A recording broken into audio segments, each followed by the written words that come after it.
borrow that?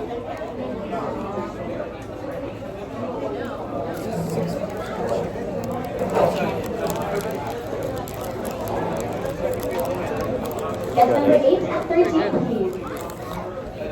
Guest number 19.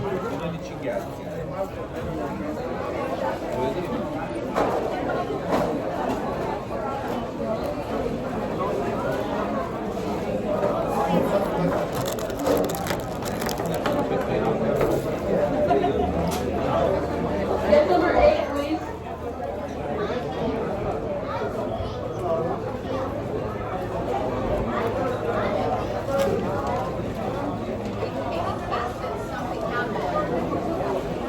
Guest number 8, 24, 29, 22, please.